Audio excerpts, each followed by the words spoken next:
둘 다 당장 나가. 꼴도 보기 싫어. 다신 이 집 문턱도 밟지 마. 72년을 살면서 내 입으로 자식들에게 이런 말을 할 줄은 꿈에도 몰랐습니다. 생일상 위에 놓인 두 개의 봉투. 하나는 두툼했고 하나는 초라했습니다. 그 순간 30년 간호사로 일하며 모은 돈도 순천에 내려와 정성껏 가꾼 반찬 가게도 아무 의미가 없었습니다. 제가 정말 화가 난 건 돈의 액수가 아니었습니다. 100만 원이든 10만 원이든 제 두 아들이 서로를 그렇게 비교하고 있었다는 사실, 그리고 그 뒤에 숨겨진 제가 전혀 몰랐던 진실이었습니다. 사연 시작 전 구독과 좋아요, 알림 설정은 사연 보름달에 큰 힘이 됩니다. 그럼 오늘의 사연 시작하겠습니다. 안녕하세요. 저는 올해 72, 김영희라고 합니다. 전남 순천에서 작은 반찬 가게를 운영하고 있습니다. 30년을 대학병원 간호사로 일하다 정년 퇴직하고 고향으로 내려와 조용히 살고 있습니다. 평생 자식들 뒷바라지하며 성실하게 살아왔습니다. 하지만 그날 제 생일날 받은 두 개의 봉투가 모든 걸 바꿔놓았습니다. 100만 원짜리 효도 뒤에 숨겨진 계산, 10만 원짜리 마음 뒤에 감춰진 수치심, 그리고 제가 전혀 눈치채지 못했던 제 집과 땅을 둘러싼 음모까지. 지금도 그때 생각하면 가슴이 먹먹하지만 이제는 담담하게 들려드릴 수 있는 저의 씁쓸하고도 뼈아픈 이야기. 지금부터 들려드리겠습니다. 모든 것은 김영애의 72번째 생일을 며칠 앞둔 날부터 시작되었습니다. 순천의 이른 아침, 김영애는 평소처럼 새벽 5시에 눈을 떴습니다. 30년간 병원 야간 근무를 하며 몸에 밴 습관이었습니다. 정년 퇴직 후 고향으로 내려온 지 10년이 지났지만 그 습관만큼은 여전했습니다. 오늘도 날씨가 좋네. 김영애는 작은 마당에 나가 텃밭을 둘러보았습니다. 상추, 깻잎, 고추가 싱싱하게 자라고 있었습니다. 이 채소들은 반찬 가게에 쓰일 것들이었습니다. 오전 7시 김영애는 가게에 문을 열었습니다. 영앤의 반찬이라는 소박한 간판이 붙은 작은 가게였습니다. 이 가게는 그녀가 30년간 간호사로 일하며 모은 돈으로 10년 전에 산 것이었습니다. 1층에 작은 한 칸짜리 가게였지만 임대료 걱정 없이 마음 편히 장사할 수 있다는 게 그녀에게는 큰 축복이었습니다. 영애 씨, 벌써 나오셨어요? 첫 손님은 늘 그랬듯 옆집 슈퍼를 운영하는 박순자 할머니였습니다. 언니, 어서 오세요. 오늘 멸치볶음 새로 했어요. 아이고, 그거 하나 주세요. 우리 손주가 영애 씨네. 멸치볶음만 찾아요. 김영애는 환하게 웃으며 반찬을 담아주었습니다. 30년간 환자들을 돌보며 익힌 손길은 반찬을 담을 때도 정성스러웠습니다. 양을 넉넉히 담아주는 것도 가격을 후하게 깎아주는 것도 그녀의 방식이었습니다. 그나저나 영애 씨, 이번 주가 생신이시라면서요? 박순자의 말에 김영애는 고개를 끄덕였습니다. 네, 모레가 생일이에요. 아들들 내려온대요. 큰애가 어제 전화했어요. 이번엔 자기가 제대로 챙기겠대요. 김영애의 얼굴에 미소가 번졌습니다. 큰아들 이정우는 서울에서 중견기업 과장으로 일하고 있었습니다. 바쁜 와중에도 어머니 생일을 챙기겠다는 아들이 기특했습니다. 작은 아들도? 용우도 온대요. 손주 상용이도 데리고 온다고 했어요. 아이고, 좋겠네. 온 가족이 모이는 거네요. 박순자가 부러운 듯 말했습니다. 김영애는 괜히 뿌듯했습니다. 두 아들 모두 성실하게 살고 있고 명절이나 생일 때면 꼬박꼬박 내려왔습니다. 남들이 보기엔 효자였습니다.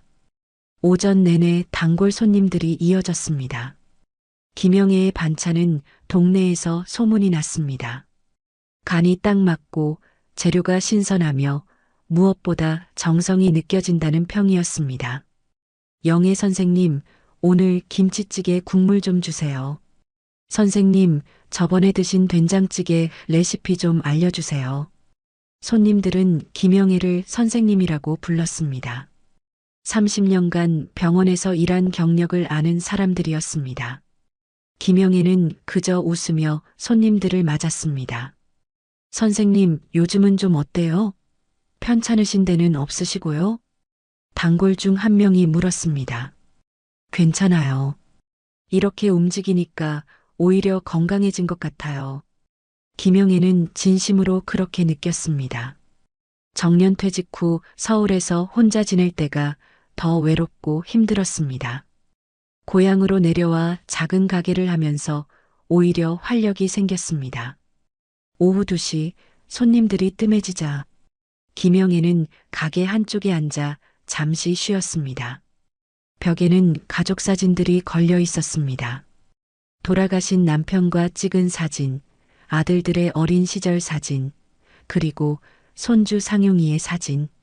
김영애는 손주 사진을 보며 미소 지었습니다.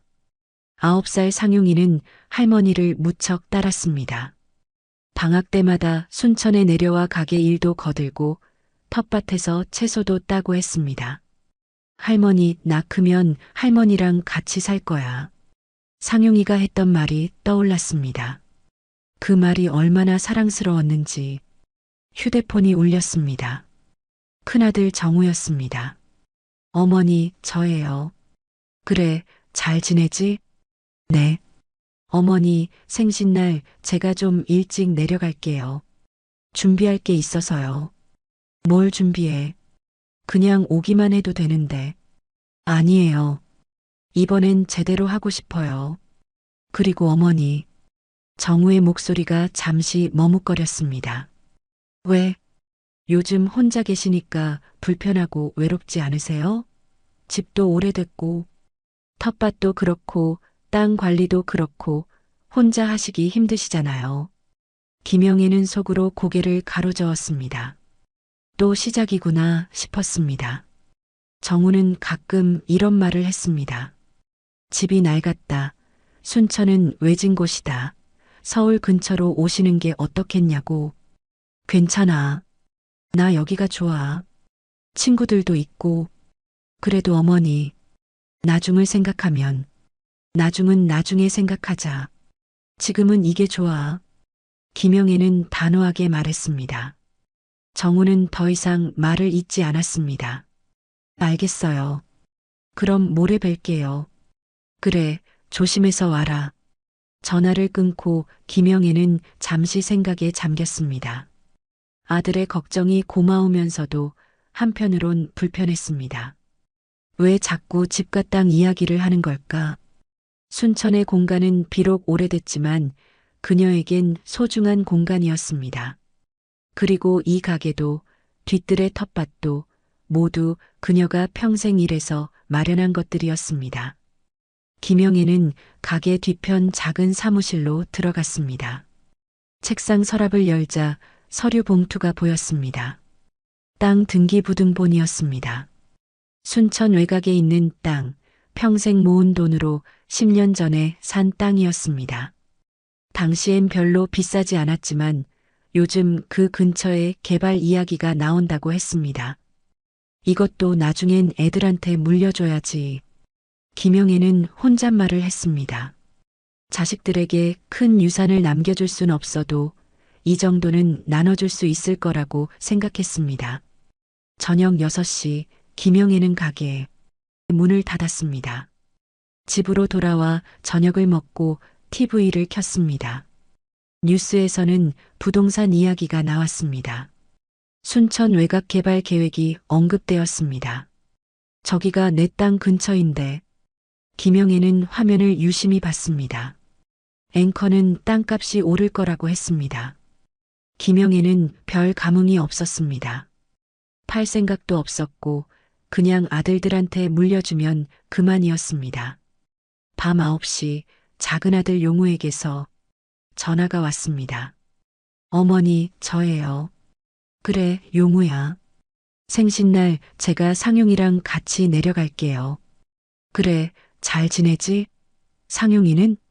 상용이가 할머니 보고 싶대요. 벌써부터 순천 가자고 난리예요. 김영애는 웃음이 났습니다. 그래, 할머니도 보고 싶다고 전해줘. 네, 어머니.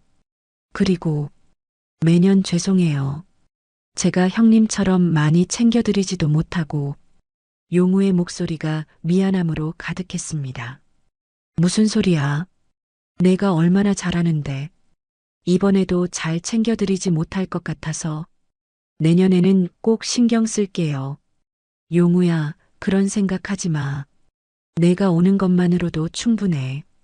그래도 1년에 한 번 있는 생신인데 아무튼 어머니, 모레 뵐게요. 용우는 말끝을 흐렸습니다. 김영애는 둘째 아들의 조심스러운 성격을 알고 있었습니다. 영업직 회사원인 용우는 형처럼 넉넉하지 않았습니다. 아이도 키우고 집도 대출로 마련하느라 여유가 없다는 것도 알고 있었습니다. 용우야, 너 오는 것만으로도 충분해. 너무 신경 쓰지 마. 네, 어머니. 전화를 끊고 김영애는 잠자리에 들었습니다. 이틀 후면 생일이었습니다. 두 아들과 손주가 모두 모이는 날이었습니다. 김영애는 설렘 반, 걱정 반의 마음으로 잠이 들었습니다. 그녀는 알지 못했습니다. 그 생일날이 모든 것을 바꿔놓을 거라는 것을. 생일 하루 전날, 김영애는 평소보다 일찍 일어났습니다. 내일이면 아들들이 온다는 생각에 마음이 들떴습니다. 가게 문을 열기 전 집안 구석구석을 청소했습니다. 아들들이 잘 방, 손주가 놀 거실 하나하나 정성스럽게 닦아냈습니다. 내일은 뭘 해줄까? 김영애는 냉장고를 열어봤습니다. 큰아들 정우가 좋아하는 갈비찜, 작은아들 용우가 좋아하는 된장찌개, 손주 상용이가 좋아하는 계란말이. 머릿속으로 메뉴를 정리했습니다. 오전 내내 장을 봤습니다. 시장에서 가장 좋은 갈비를 골랐습니다. 가격이 비쌌지만 망설이지 않았습니다. 아들들을 위한 일이었습니다. 영애 씨, 내일이 생신이시라며? 아들들 온대요? 생선가게 주인이 물었습니다. 네, 내일 다 모여요. 아이고, 좋겠네. 이거 서비스로 드릴게요. 주인은 신선한 조기 2마리를 더 넣어줬습니다. 김영애는 고맙다며 웃었습니다. 집으로 돌아와 요리를 시작했습니다. 갈비찜을 미리 만들어두면 내일 데우기만 하면 됐습니다. 김영애의 손은 쉬지 않고 움직였습니다. 30년간 병원에서 일하며 빠르고 정확하게 일하는 법을 배웠습니다. 오후 3시쯤 휴대폰이 울렸습니다. 큰아들 정우였습니다. 어머니, 내일 몇 시쯤 도착하면 될까요? 점심때쯤 오면 되지. 천천히 와. 네. 제가 내일 좀 일찍 갈게요. 준비할 게 있어서요. 김영애는 궁금했지만 묻지 않았습니다. 아들이 알아서 하겠다는데 괜히 간섭하고 싶지 않았습니다. 그래, 조심해서 와라. 네, 어머니. 그리고 정우는 잠시 말을 멈췄습니다. 왜? 내일 제가 준비한 게 있는데 너무 놀라지 마세요. 뭔데 그래? 그냥 제대로 하고 싶어서요. 어머니 생신인데. 김영애는 웃음이 났습니다. 아들이 뭘 준비했는지 궁금했지만 내일 보면 알겠지 싶었습니다. 그래, 고맙다. 그럼 내일 보자. 전화를 끊고 김영애는 다시 요리에 집중했습니다. 같은 시각 서울 강남의 한 오피스텔. 큰아들 이정우는 책상 앞에 앉아 봉투를 바라보고 있었습니다. 안에는 100만 원이 들어 있었습니다. 10,000원짜리 지폐 100장. 두툼한 봉투였습니다. 이 정도면 되겠지. 정우는 혼잣말을 했습니다. 작년 생신 땐 50만 원을 드렸습니다. 올해는 2배로 늘렸습니다. 어머니께 효도하고 싶은 마음도 있었지만 다른 이유도 있었습니다. 정우는 서랍에서 서류 한 장을 꺼냈습니다. 부동산 중개 계약서였습니다. 순천에 있는 어머니 땅에 대한 자료였습니다. 중개인이 보내준 것이었습니다. 이 땅이 개발 예정 지구에 포함된다고? 정우는 서류를 다시 읽어봤습니다. 순천 외곽 개발 계획, 땅값 상승 예상, 매도 적기. 중개인의 말이 떠올랐습니다. 이 타이밍을 놓치시면 나중엔 더 복잡해집니다. 지금이 최적기예요. 정우는 한숨을 쉬었습니다. 사실 그는 사업 자금이 필요했습니다. 회사에서 큰 프로젝트를 맡았는데 개인 투자금을 넣으면 승진이 보장된다는 말을 들었습니다. 하지만 지금 당장 목돈을 마련할 방법이 없었습니다. 어머니 땅을 팔면 적어도 8억은 나올 텐데 정우는 계산기를 두드렸습니다.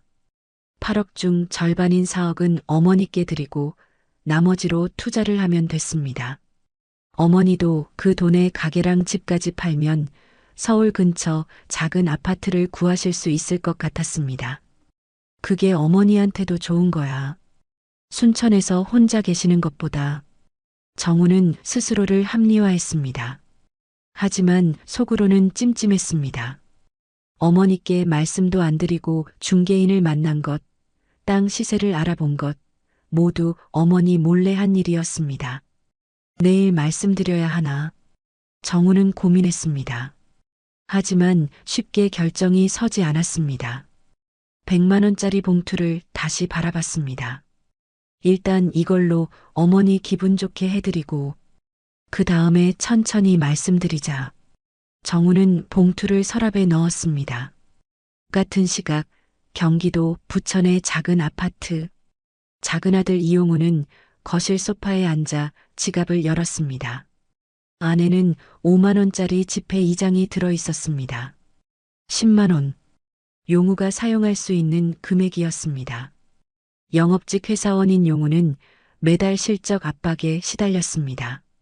월급은 적지 않았지만 아파트 대출금을 갚고 아들 학원비를 내고 나면 남는 게 없었습니다. 생활비를 쪼개고 쪼개서 겨우 10만 원을 모았습니다. 이것밖에 못 드리네. 용우는 자책감이 들었습니다. 작년에도 10만 원을 드렸습니다. 재작년에도 10만 원이었습니다.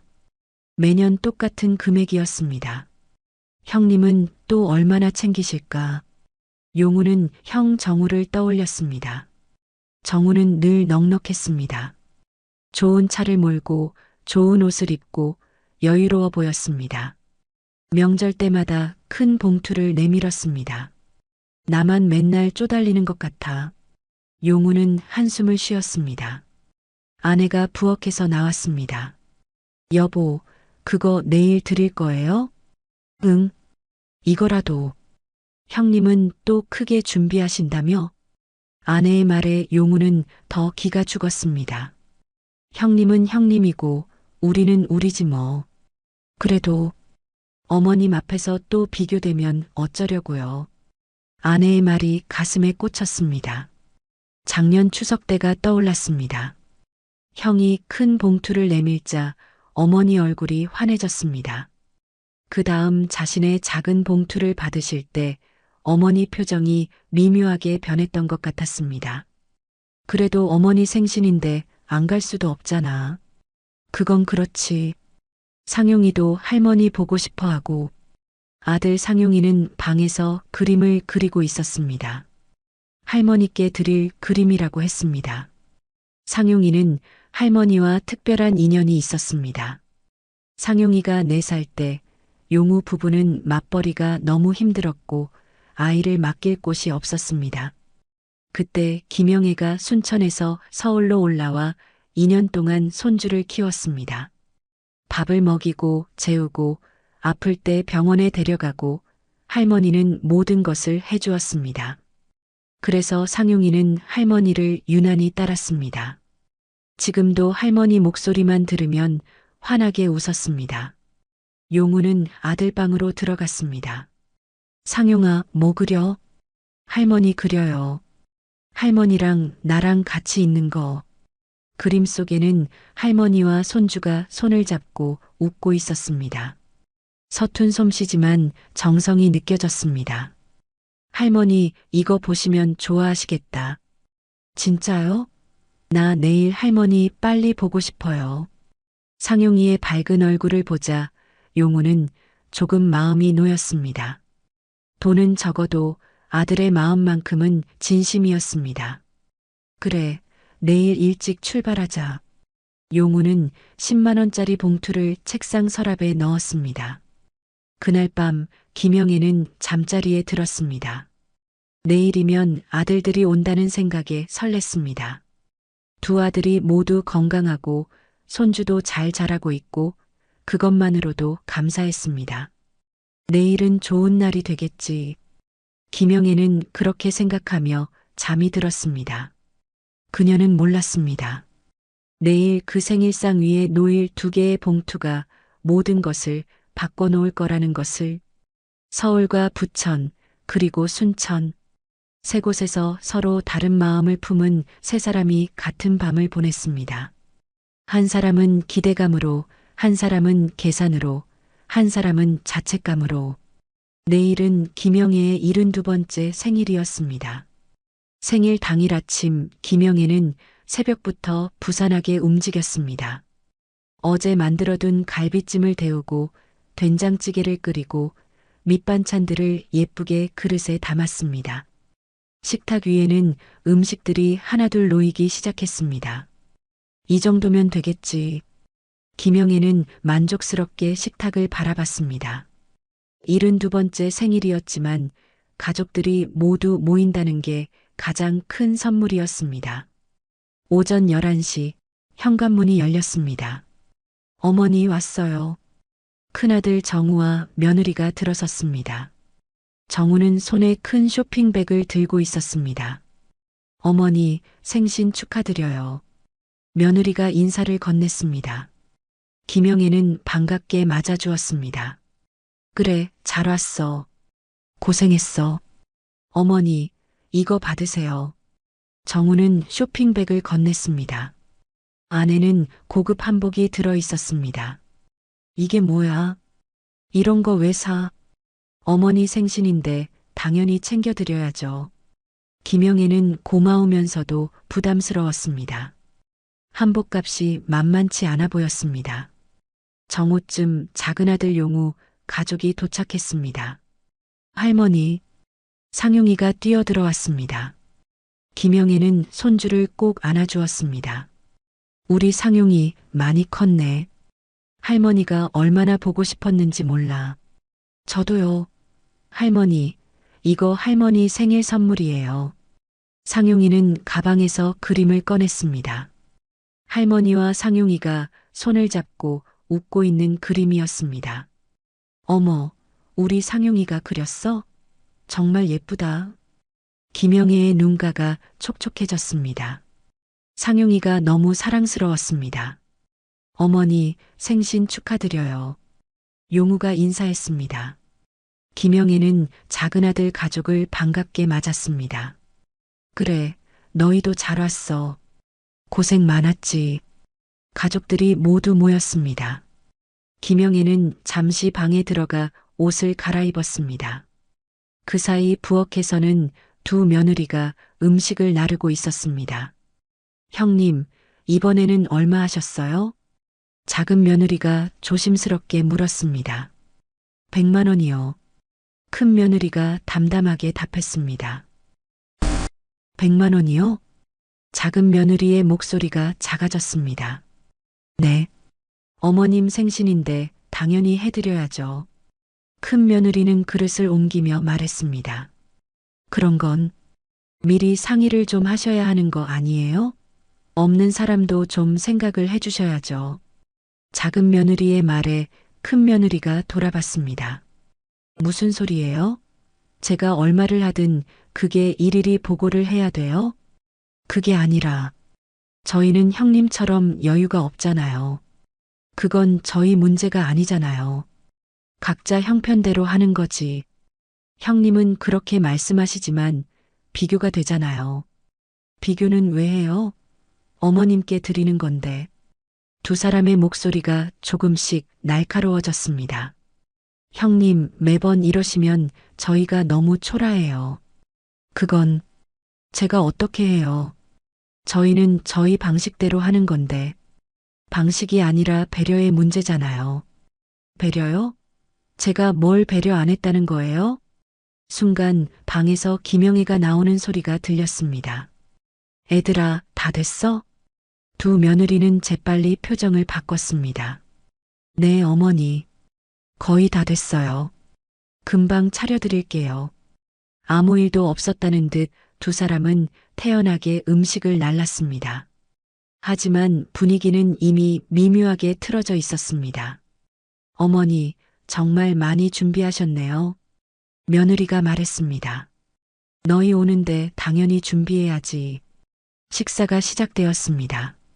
처음에는 화기애애한 분위기였습니다. 갈비찜 맛이 좋다는 말, 상용이가 학교에서 상을 받았다는 이야기, 평범한 대화들이 오갔습니다. 식사가 끝나갈 무렵 정우가 말했습니다. 어머니, 제가 준비한 게 있어요. 정우는 가방에서 두툼한 흰 봉투를 꺼냈습니다. 봉투를 식탁 위에 조심스럽게 올려놓았습니다. 이게 뭐니? 어머니 생신 선물이에요. 받아주세요. 김영애는 봉투를 바라봤습니다. 두툼한 게 돈이 들어있는 게 분명했습니다. 돈은 왜 줘? 필요 없어. 아니에요. 어머니 혼자 계시는데 쓰실 때가 많으시잖아요. 정우의 말에 식탁 분위기가 미묘하게 변했습니다. 용우는 형이 낸 봉투를 바라봤습니다. 두께가 상당했습니다. 형님, 그게 얼마나 되는데요?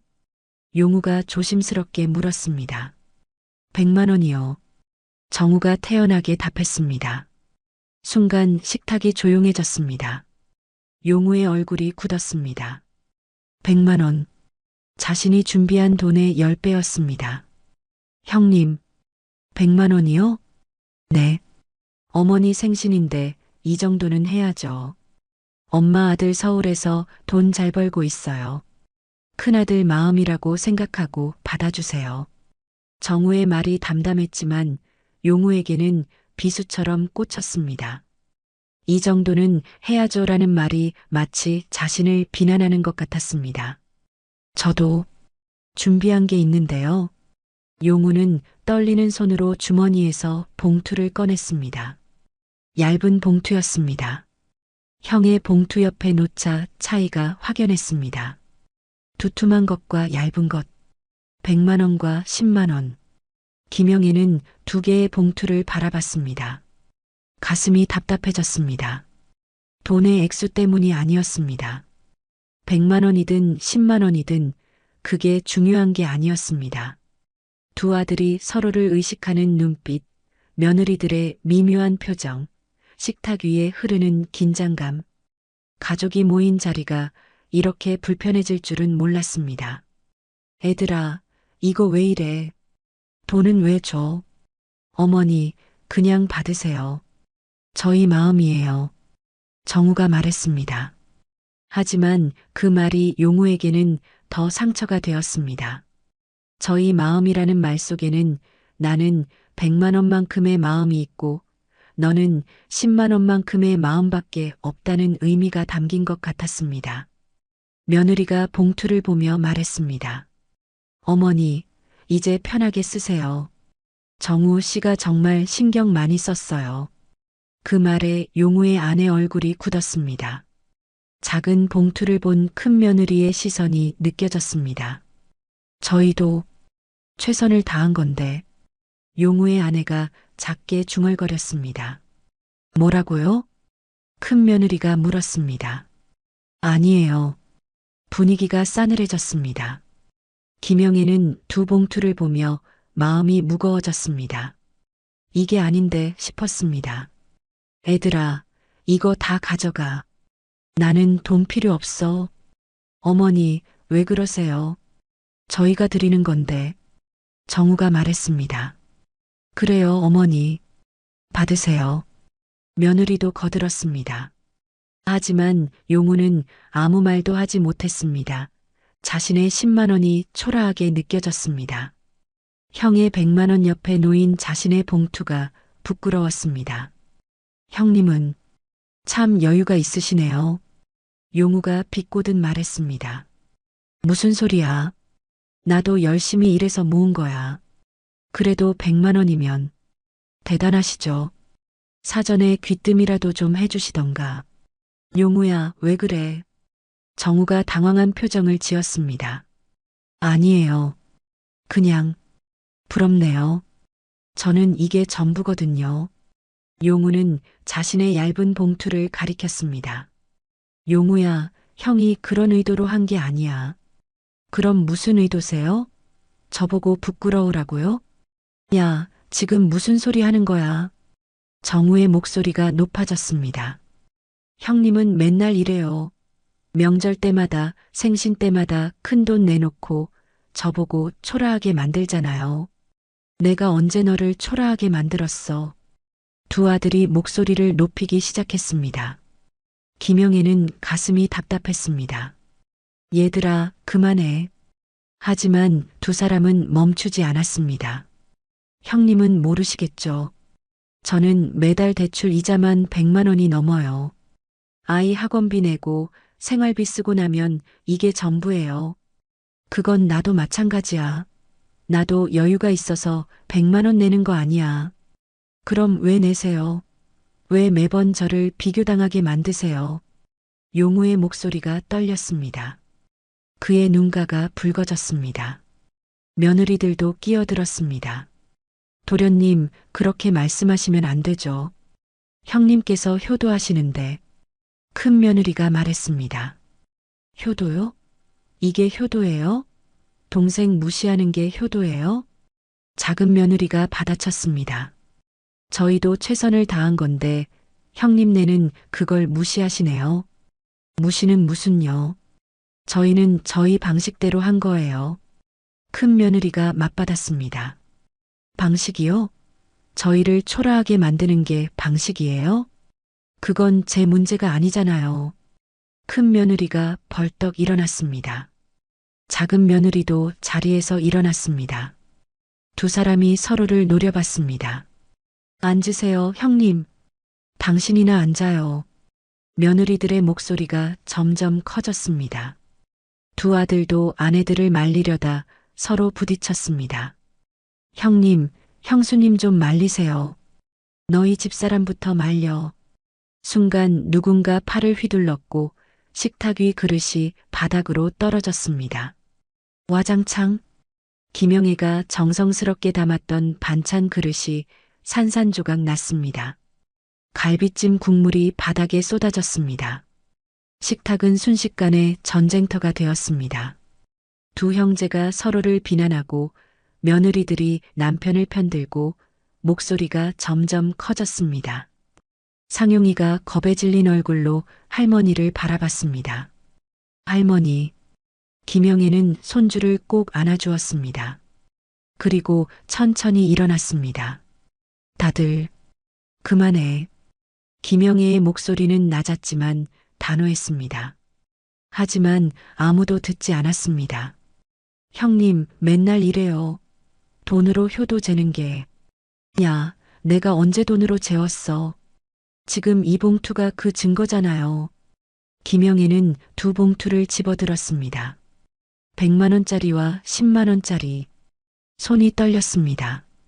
72년을 살면서 참고 또 참았습니다. 병원에서 밤낮으로 일할 때도, 남편 없이 혼자 아이들 키울 때도, 늙어서 혼자 남았을 때도 참았습니다. 평생을 바라고 바란 건 단 하나였습니다.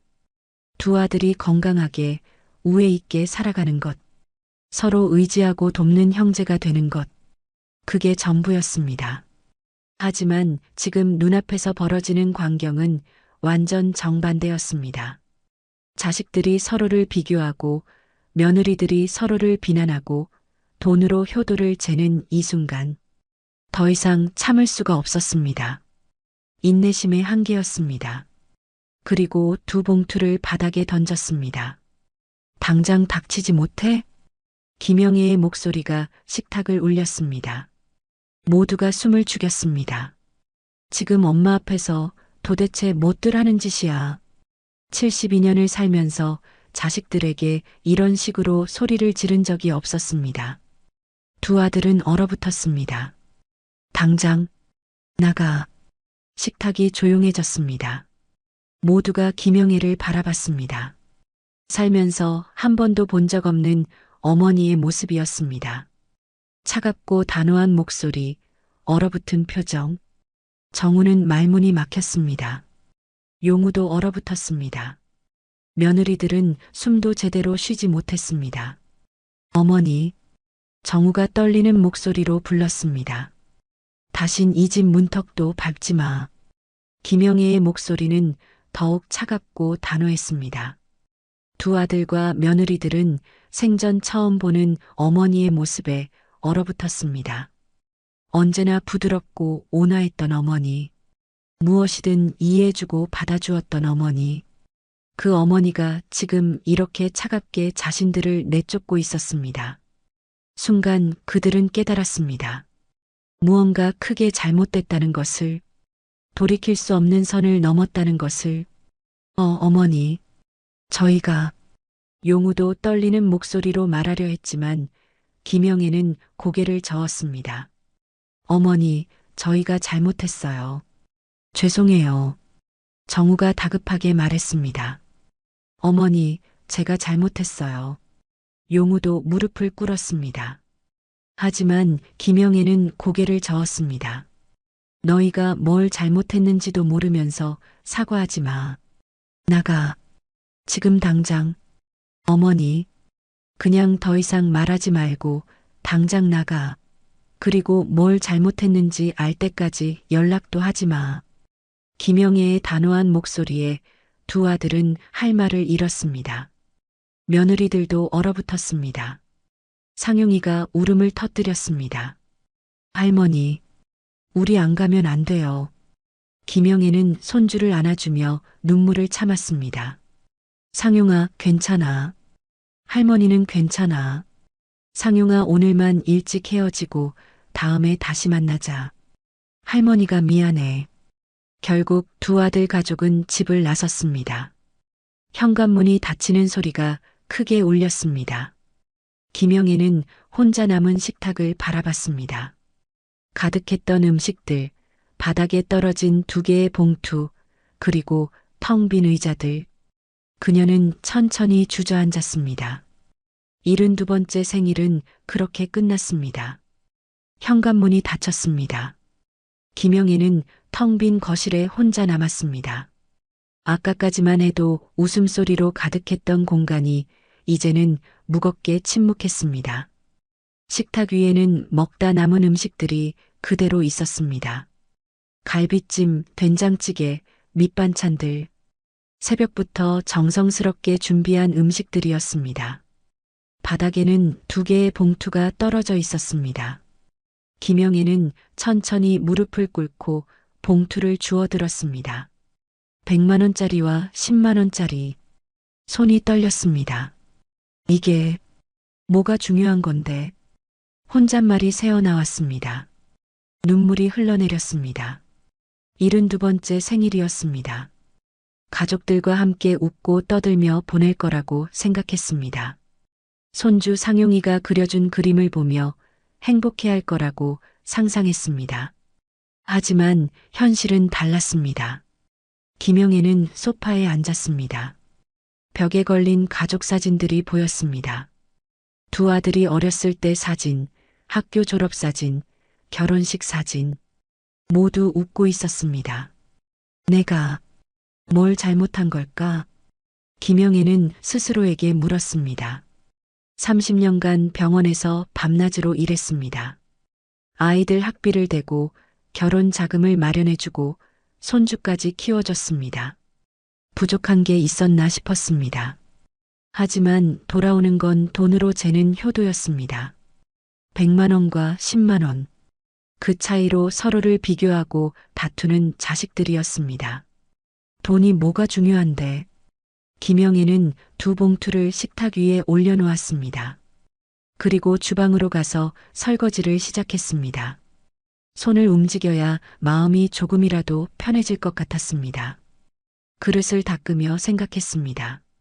큰아들 정우가 왜 그렇게 큰 돈을 냈을까?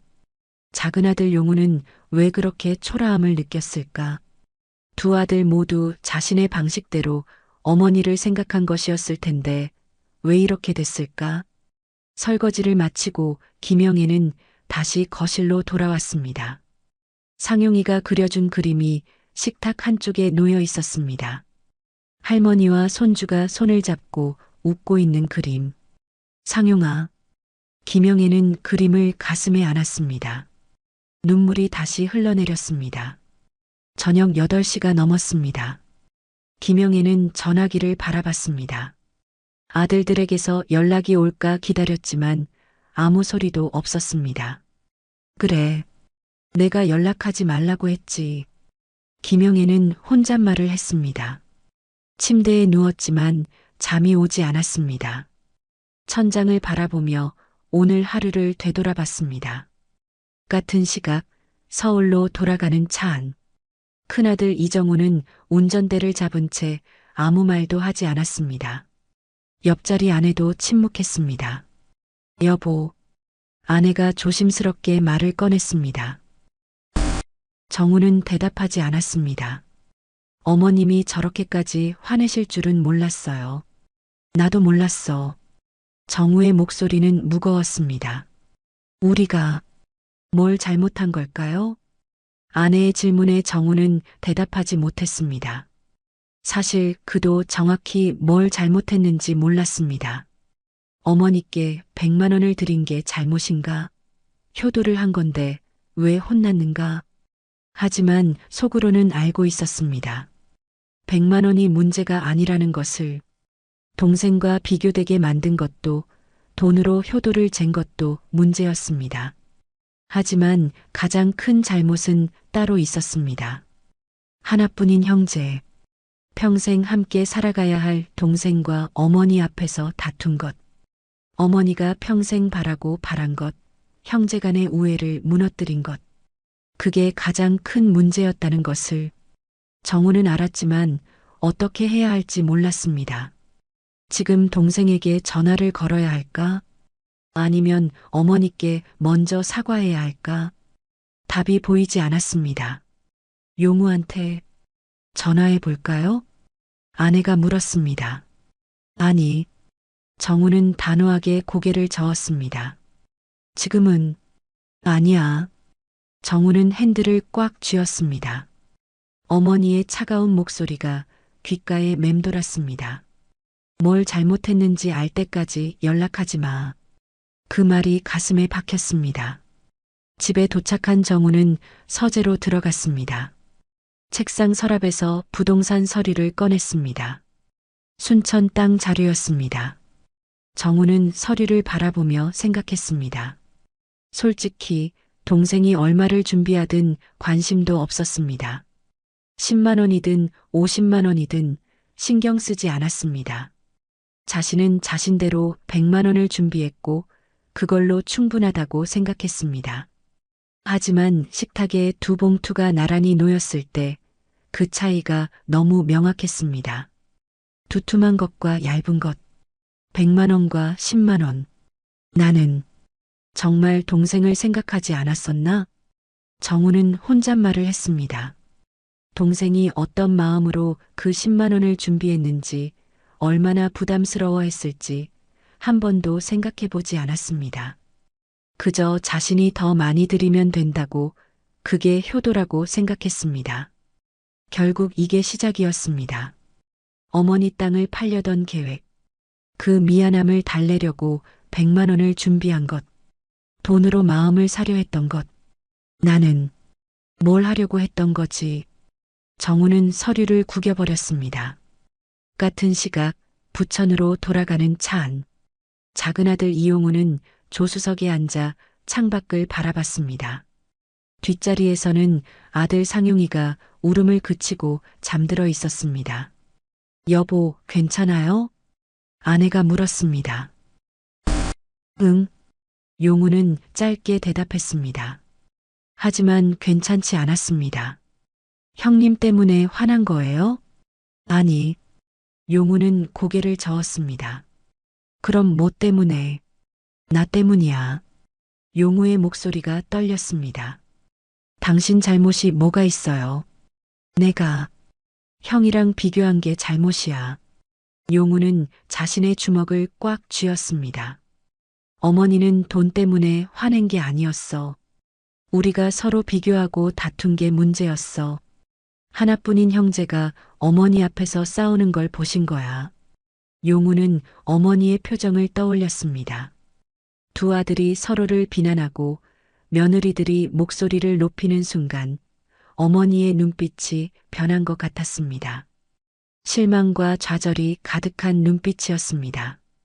평생 바라고 바란 것. 두 아들이 우애 있게 서로를 의지하며 살아가는 것. 그게 어머니의 유일한 소원이었습니다. 하지만 한순간에 그 모든 게 무너져 내린 게 아닐까 생각했습니다. 형제가 서로를 비교하고 돈으로 효도를 재고 어머니 생일날 싸우는 모습, 어머니가 얼마나 실망하셨을까. 용우는 자책했습니다. 그래도 형님이 먼저. 아니야. 나도 잘못했어. 형이 100만 원 냈다고 해서 내가 초라함을 느낀 것, 그게 잘못이었어. 용우는 자책했습니다. 10만 원이면 어떻고 100만 원이면 어떤가. 중요한 건 마음이었는데 자신이 먼저 돈으로 비교해버렸습니다. 어머니한테 전화드려 볼까요? 아내가 조심스럽게 물었습니다. 안 돼. 어머니가 연락하지 말라고 하셨어. 용우는 고개를 저었습니다. 집에 도착한 용우는 상용이를 안아 방에 눕혔습니다. 잠든 아들의 얼굴을 바라봤습니다. 할머니를 그리워할 아들을 생각하니 가슴이 아팠습니다. 미안하다, 상용아. 아빠가 잘못했어. 용우는 혼잣말을 했습니다. 거실로 나온 용우는 소파에 앉았습니다. 식탁 위에는 오늘 어머니께 드리지 못한 10만 원짜리 봉투가 놓여 있었습니다. 어머니가 바닥에 던진 것을 주워온 것이었습니다. 이게 뭐가 중요한 건데? 용우는 봉투를 구겼습니다. 눈물이 흘러내렸습니다. 형님. 용우는 형 정우를 떠올렸습니다. 지금쯤 형도 자신처럼 후회하고 있을까? 어머니를 화나게 한 것을, 동생과 다툰 것을. 용우는 휴대폰을 꺼냈습니다. 형의 연락처가 보였습니다. 전화를 걸까 망설였지만 결국 휴대폰을 내려놓았습니다. 지금은 아니야. 밤은 깊어갔습니다. 순천의 작은 집에서는 김영애가 잠들지 못하고 있었습니다. 서울의 오피스텔에서는 정우가 서류를 바라보며 자책하고 있었습니다. 부천의 아파트에서는 용우가 눈물을 흘리고 있었습니다. 세 사람 모두 같은 밤을 보냈습니다. 후회와 자책으로 가득한 밤이었습니다. 하지만 아직 아무도 몰랐습니다.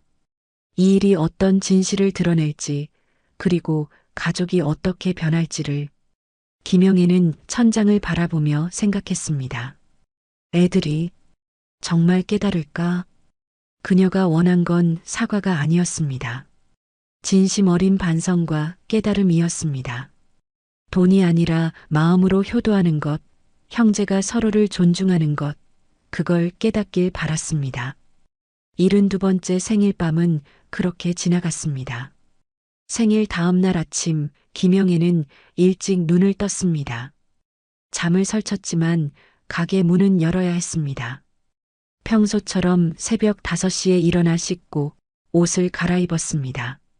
거울을 보니 눈이 퉁퉁 부어 있었습니다. 어젯밤 울었던 흔적이었습니다. 찬물로 얼굴을 씻었지만 붓기는 쉽게 가라앉지 않았습니다. 괜찮아. 괜찮아. 김영애는 스스로에게 말했습니다. 식탁 위에는 어제 먹다 남은 음식들이 그대로 있었습니다.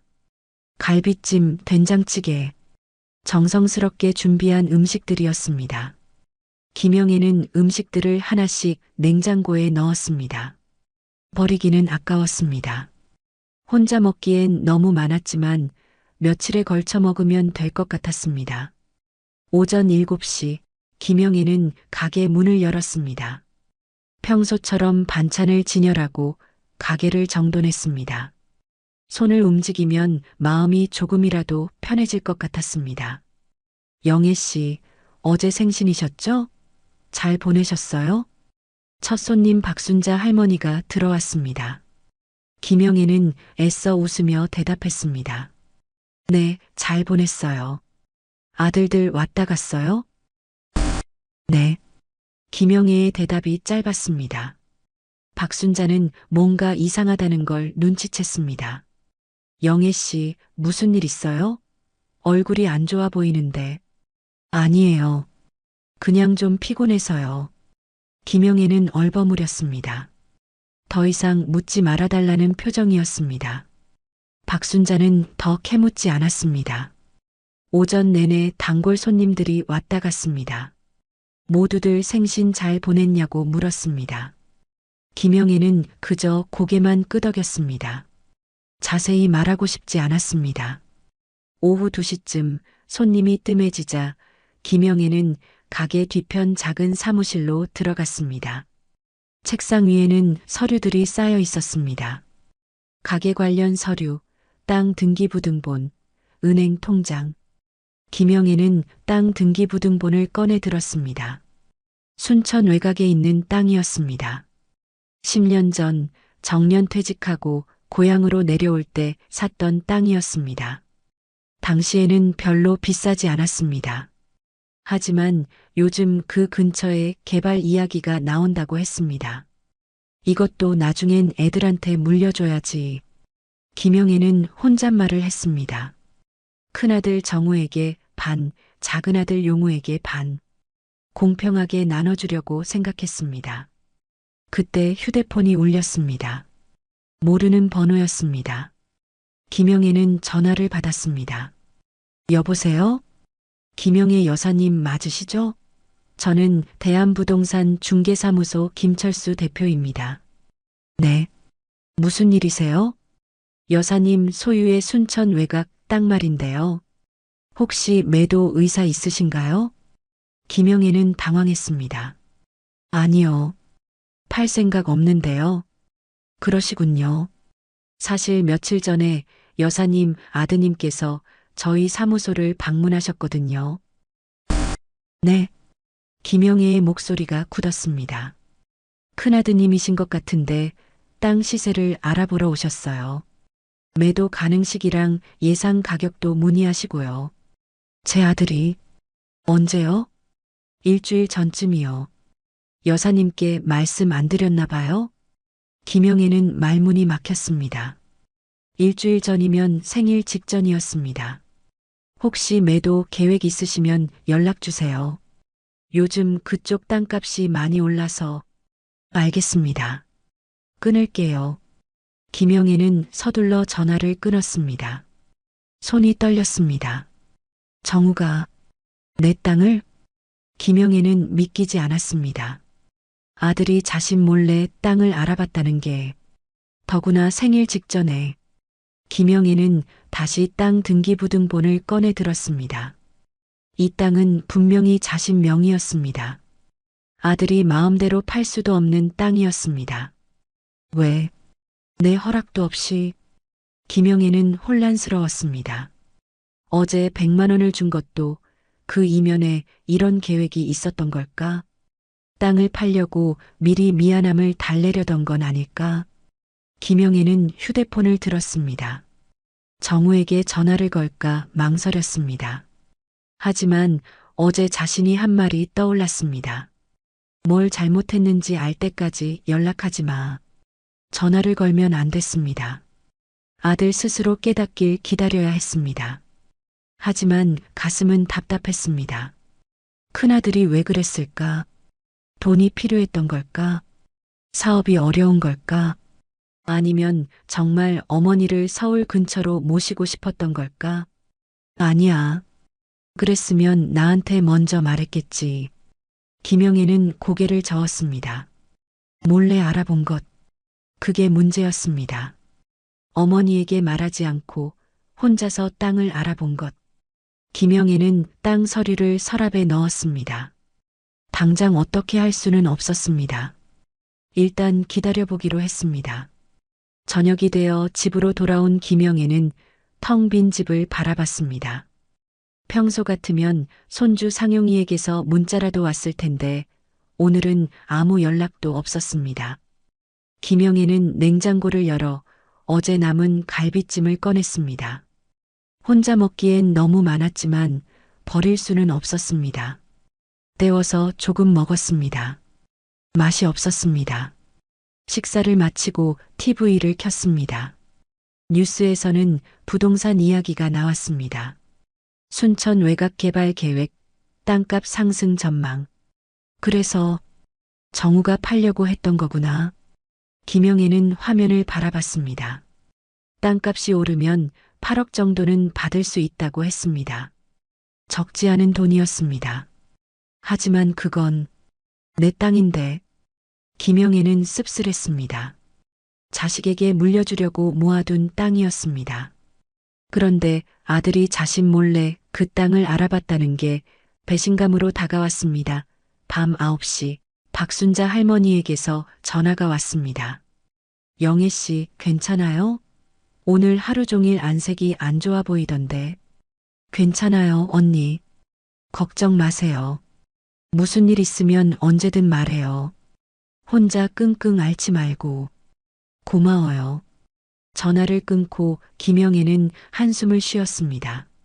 말하고 싶었지만 아직은 아니었습니다. 가족 문제를 밖에 떠벌리고 싶지 않았습니다. 김영애는 침대에 누웠습니다. 천장을 바라보며 생각했습니다. 정우는 지금 뭘 하고 있을까? 땅 일을 생각하고 있을까? 아니면 어제 일을 후회하고 있을까? 용우는 어떨까? 10만 원 때문에 여전히 자책하고 있을까? 형을 원망하고 있을까? 상용이는 할머니를 그리워하고 있을까? 애들아. 김영애는 혼잣말을 했습니다. 보고 싶었습니다. 하지만 먼저 연락할 수는 없었습니다. 아들들이 스스로 깨닫길 기다려야 했습니다. 같은 시각 서울의 오피스텔. 정우는 회사에서 돌아와 소파에 앉았습니다. 하루 종일 일에 집중할 수 없었습니다. 어머니 생각, 동생 생각이 머릿속을 떠나지 않았습니다. 여보, 어머님께 전화 안 드려봐요? 아내가 조심스럽게 물었습니다.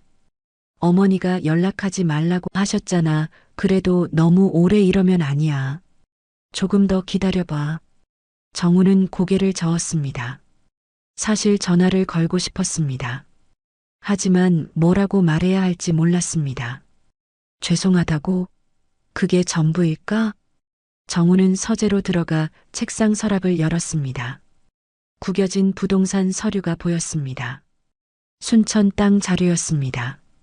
이게 들통났을까? 정우는 불안했습니다. 중개인이 어머니께 연락했을 수도 있습니다. 그렇다면 어머니는 자신이 땅을 알아봤다는 걸 알게 됩니다. 안 됐어. 절대 안 됐어. 정우는 머리를 감싸쥐었습니다. 같은 시각 부천의 아파트. 용우는 거실 소파에 앉아 휴대폰을 바라봤습니다. 어머니 전화번호가 화면에 떠 있었습니다. 전화를 걸까 수십 번 망설였지만 결국 걸지 못했습니다. 아빠, 할머니한테 전화 안 해? 상용이가 방에서 나와 물었습니다. 응, 나중에 할게. 할머니 보고 싶은데. 상용이의 말에 용우는 가슴이 아팠습니다. 상용아, 조금만 기다려. 아빠가 잘못을 고쳐야 할머니를 볼 수 있어. 아빠가 뭘 잘못했는데? 아빠가 할머니 앞에서 싸웠어. 그게 잘못이야. 용우는 솔직하게 말했습니다. 상용이는 고개를 끄덕였습니다. 그럼 사과하면 되잖아. 그래. 사과해야지. 근데 아빠가 아직 용기가 안 나. 용우는 아들을 안아주었습니다. 밤은 깊어갔습니다. 세 사람은 각자의 공간에서 같은 고민을 하고 있었습니다. 어떻게 해야 할까? 언제 연락해야 할까? 뭐라고 말해야 할까? 하지만 아무도 먼저 전화를 걸지 못했습니다. 김영애는 천장을 바라보며 생각했습니다. 정우야, 내가 왜 그랬는지 말해줘. 엄마한테 말해줘. 하지만 전화벨은 울리지 않았습니다. 생일로부터 사흘이 지났습니다. 김영애는 평소처럼 가게를 열고 손님을 맞고 저녁이면 집으로 돌아왔습니다. 하지만 마음 한편은 늘 무겁고 텅 빈 것 같았습니다. 아들들에게서는 아무 연락도 없었습니다. 문자도 전화도 없었습니다.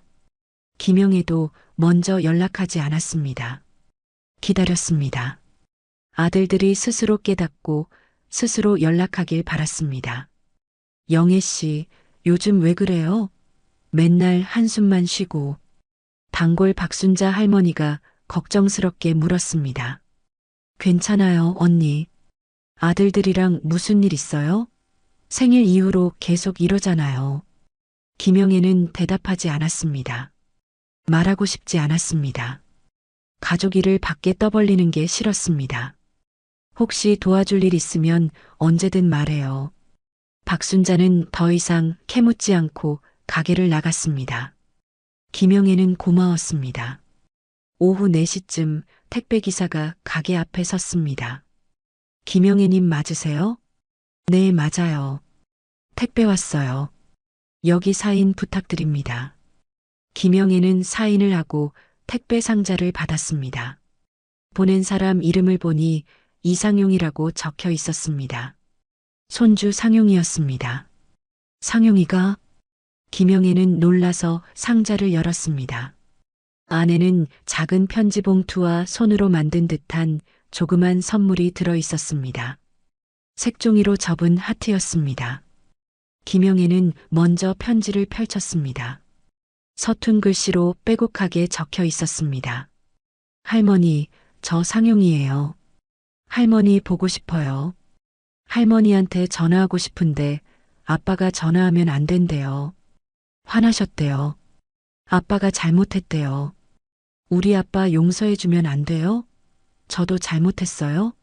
할머니한테 뭐 잘못한 거 있으면 말해주세요. 제가 고칠게요. 할머니 없으면 너무 슬퍼요. 할머니 반찬도 먹고 싶고 할머니 목소리도 듣고 싶어요. 저번에 할머니가 해주신 계란말이 너무 맛있었어요. 또 먹고 싶어요. 할머니, 빨리 보고 싶어요. 사랑해요. 김영애의 눈에서 눈물이 흘러내렸습니다. 가슴이 찢어지는 것 같았습니다. 3시간을 걸쳐 할머니를 보러 온 아이에게 이런 아픔을 안겨준 것, 할머니를 그리워하게 만든 것, 모든 게 자신 때문인 것 같아 너무 미안했습니다. 손주의 순수한 마음이 편지에 그대로 담겨 있었습니다. 상용이는 아무 잘못도 없었습니다. 어른들의 다툼일 뿐이었습니다. 김영애는 색종이 하트를 손에 쥐었습니다. 아마 상용이가 직접 접은 것 같았습니다. 조금 삐뚤빼뚤했지만 정성이 느껴졌습니다. 상용아. 김영애는 편지를 가슴에 안았습니다. 눈물이 멈추지 않았습니다. 아이는 아무것도 몰랐습니다. 큰아버지가 100만 원을 냈는지 아버지가 10만 원을 냈는지 그런 건 중요하지 않았습니다. 그저 할머니가 보고 싶을 뿐이었습니다. 김영애는 가게 문을 잠시 닫고 안으로 들어갔습니다. 소파에 앉아 편지를 다시 읽었습니다. 한 글자 한 글자가 가슴에 박혔습니다. 내가 너무 심했나? 김영애는 스스로에게 물었습니다. 김영애는 스스로에게 물었습니다. 아들들을 내쫓은 것, 3시간 넘게 걸려 내려온 아들들을 그냥 돌려보낸 것, 연락하지 말라고 한 것, 그게 옳았을까? 아니었습니다.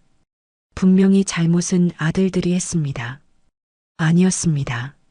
분명히 잘못은 아들들이 했습니다. 서로 비교하고 다투고 돈으로 효도를 잰 것. 그 중에서도 가장 가슴 아팠던 건 형제 간의 우애가 무너진 것이었습니다. 평생 바라고 바란 것. 두 아들이 서로 의지하고 서로를 아끼며 살아가는 것. 그게 김영애가 가장 중요하게 생각하는 것이었습니다. 하지만 손주까지 이렇게 슬퍼하게 만들 필요가 있었을까? 상용이는 아무 죄도 없었습니다. 김영애는 휴대폰을 꺼냈습니다. 작은 아들 용우의 번호가 보였습니다. 전화를 걸까 망설였습니다. 아니야. 아직은. 김영애는 휴대폰을 내려놓았습니다. 먼저 연락하면 안 됐습니다. 아들들이 스스로 깨닫고 스스로 반성하길 기다려야 했습니다. 하지만 상용이에게는 답장을 해줘야 할 것 같았습니다. 아이가 너무 걱정하고 있었습니다. 김영애는 편지지를 꺼냈습니다. 그리고 천천히 글을 쓰기 시작했습니다. 우리 상용아, 할머니야. 편지 고맙다. 색종이 하트도 정말 예쁘구나. 할머니도 상용이 보고 싶어. 많이 보고 싶어. 상용이는 아무 잘못 없어. 할머니가 화난 건 상용이 때문이 아니야. 어른들끼리의 문제란다. 조금만 기다려줘. 할머니가 곧 상용이 보러 갈게. 그때 계란말이도 많이 해줄게. 할머니도 상용이 사랑해. 김영애는 편지를 봉투에 넣었습니다. 내일 아침 우체국에 가서 보내기로 했습니다. 저녁이 되어 집으로 돌아온 김영애는 상용이 편지를 다시 꺼내 읽었습니다. 읽을 때마다 눈물이 났습니다. 이 아이는 아무것도 모르는데. 김영애는 생각했습니다. 상용이가 4살 때부터 2해 동안 키웠던 기억이 떠올랐습니다. 맞벌이하는 용우 부부를 위해 서울로 올라가 손주를 돌봤습니다. 밥을 먹이고 재우고 아플 때 병원에 데려가고 모든 것을 해줬습니다. 상용이는 그때부터 할머니를 따랐습니다. 할머니만 보면 환하게 웃었습니다. 할머니 품에서 잠들었습니다. 할머니가 해주는 음식을 제일 좋아했습니다. 그 아이한테 할머니는 특별한 존재였구나. 김영애는 깨달았습니다. 상용이에게 할머니는 그냥 할머니가 아니었습니다. 어릴 적 가장 많은 시간을 함께 보낸 사람이었습니다. 엄마 아빠가 일할 때 곁에 있어준 사람이었습니다. 그런 할머니가 갑자기 연락을 끊었으니 아이가 얼마나 불안했을까. 김영애는 가슴이 아팠습니다. 밤 10시쯤 휴대폰이 울렸습니다. 모르는 번호였습니다. 김영애는 전화를 받았습니다. 여보세요? 할머니. 상용이의 목소리였습니다. 상용아? 네. 할머니, 저예요. 아빠 몰래 전화했어요. 상용이의 목소리는 들뜬 듯 하면서도 불안해 보였습니다. 그래. 우리 상용이. 편지 잘 받았어. 진짜요? 할머니, 저 잘못 안 했어요? 그럼. 상용이는 아무 잘못 없어. 그럼 할머니 왜 전화 안 받으셨어요? 저 걱정했어요. 상용이의 목소리가 떨렸습니다. 울먹이는 것 같았습니다. 미안해, 상용아. 할머니가 마음이 좀 힘들었어. 할머니, 아빠랑 큰아버지랑 싸웠어요? 그래. 왜요? 왜 싸웠어요? 김영애는 대답하기 어려웠습니다. 아이에게 어떻게 설명해야 할까? 어른들끼리 조금 의견이 안 맞았어. 그럼 화해하면 되잖아요. 저는 친구랑 싸워도 다음날 화해하는데. 상용이의 말이 너무나 순수했습니다. 아이에게는 모든 게 간단했습니다. 싸우면 화해하면 됐습니다. 미안하면 사과하면 됐습니다. 그래, 내 말이 맞아. 김영애는 웃음이 났습니다. 아이의 순수함이 복잡했던 마음을 조금 풀어주는 것 같았습니다. 할머니, 저 할머니 보고 싶어요. 언제 볼 수 있어요? 곧 볼 수 있을 거야. 진짜요? 약속이에요? 그래, 약속이야. 할머니, 그때 계란말이 해주실 거예요? 그럼, 계란말이도 하고, 갈비찜도 하고, 상용이가 좋아하는 거 다 해줄게. 와, 좋아요. 상용이의 목소리가 환해졌습니다. 김영애는 가슴이 따뜻해졌습니다. 상용아, 아빠한테 들키면 안 되니까 이제 끊어야지. 네. 할머니 사랑해요. 할머니도 사랑해. 전화를 끊고 김영애는 한참을 멍하니 앉아 있었습니다. 상용이의 목소리가 귓가에 맴돌았습니다. 싸우면 화해하면 되잖아요. 그 말이 계속 생각났습니다. 그래, 화해해야지. 김영애는 혼잣말을 했습니다. 하지만 어떻게 화해해야 할까? 아들들이 먼저 사과해야 할까? 아니면 자신이 먼저 연락해야 할까? 김영애는 고민했습니다. 침대에 누워서도 잠이 오지 않았습니다.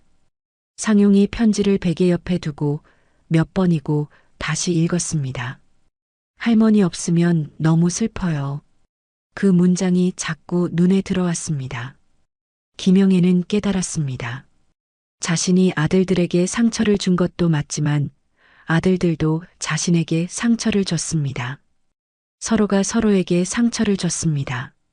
하지만 이 상황이 계속되면 가장 힘든 건 아이였습니다. 상용이는 아무 잘못도 없었습니다. 할머니를 보고 싶어 하는 순수한 마음뿐이었습니다. 내가 먼저 연락해야 하나? 김영애는 망설였습니다. 하지만 마음 한편으로는 알고 있었습니다. 이번이 아니면 아들들이 진심으로 깨닫지 못할 것 같았습니다. 형제간의 우애가 얼마나 소중한지, 서로를 배려하는 게 얼마나 중요한지, 그걸 진심으로 느끼지 못할 것 같았습니다. 지금 먼저 연락하면 그냥 넘어갈 것 같았습니다. 미안하다는 말 한마디로 끝나버린 것 같았습니다. 조금만 더 기다려보자. 김영애는 결심했습니다. 며칠만 더 기다려보기로 했습니다. 아들들이 스스로 깨닫고 연락하는지 지켜보기로 했습니다. 만약 아들들이 연락하지 않는다면 그때는 자신이 먼저 연락하기로 했습니다. 손주를 위해서라도. 밤은 깊어갔습니다. 김영애는 상용이가 접어준 색종이 하트를 손에 쥐고 잠이 들었습니다. 꿈속에서 상용이가 웃으며 달려왔습니다. 할머니 하고 부르며 품에 안겼습니다. 김영애는 손주를 꼭 안아주었습니다. 아침에 눈을 뜨니 베개가 젖어 있었습니다. 자면서 울었던 것 같았습니다. 김영애는 일어나 세수를 했습니다. 거울 속 자신을 바라봤습니다. 72세의 할머니가 보였습니다. 주름진 얼굴, 백발이 섞인 머리, 하지만 눈빛만큼은 여전히 단호했습니다.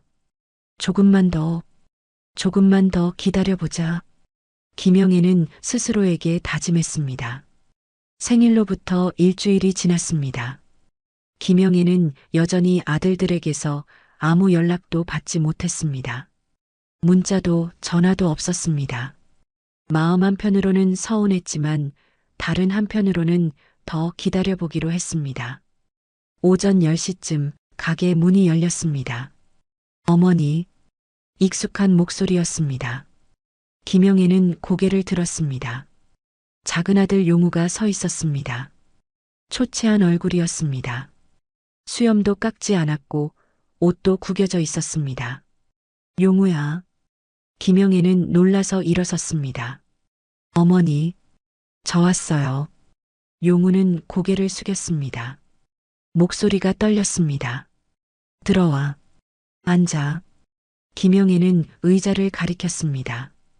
용우는 조심스럽게 앉았습니다. 회사는? 반찬했어요. 그래. 침묵이 흘렀습니다. 용우는 고개를 들지 못했습니다. 김영애는 아들을 바라봤습니다. 일주일 사이에 많이 야윈 것 같았습니다.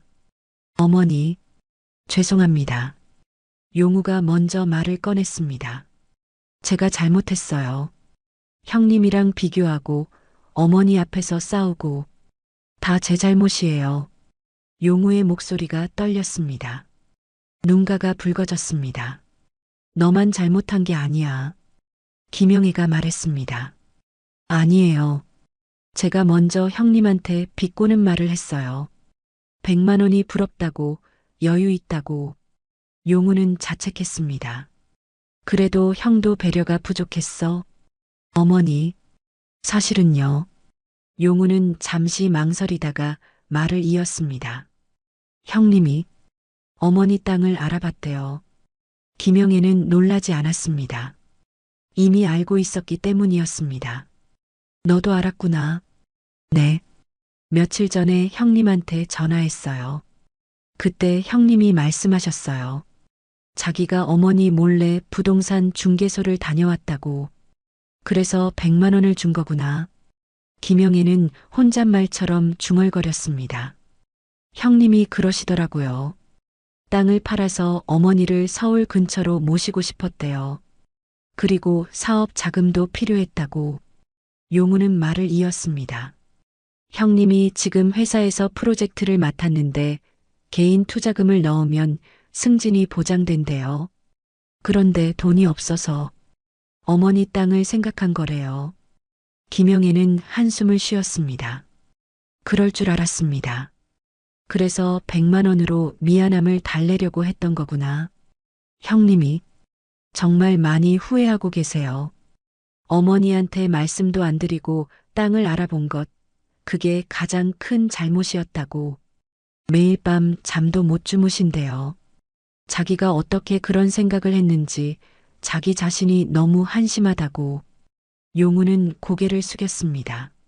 너는 그 얘기 듣고 어땠어? 김영애가 물었습니다. 화났어요. 처음엔 정말 화났어요.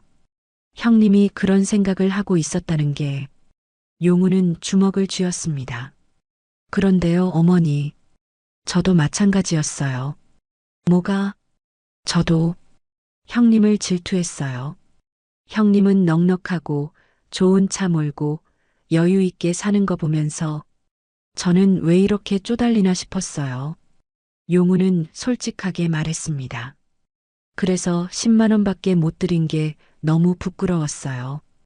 형님 100만 원 옆에 제 봉투가 놓이는 순간 저는 땅이 꺼지는 줄 알았어요.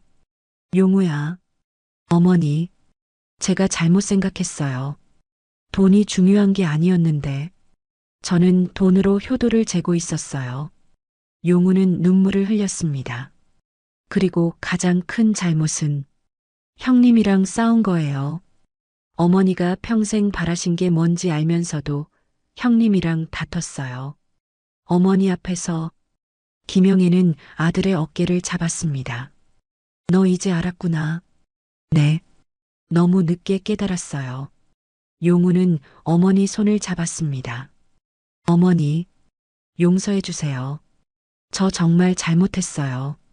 김영애는 아들의 손을 꼭 쥐었습니다. 마음이 조금 풀렸습니다. 너는 이제 알았으니 됐어. 그런데 내 형은?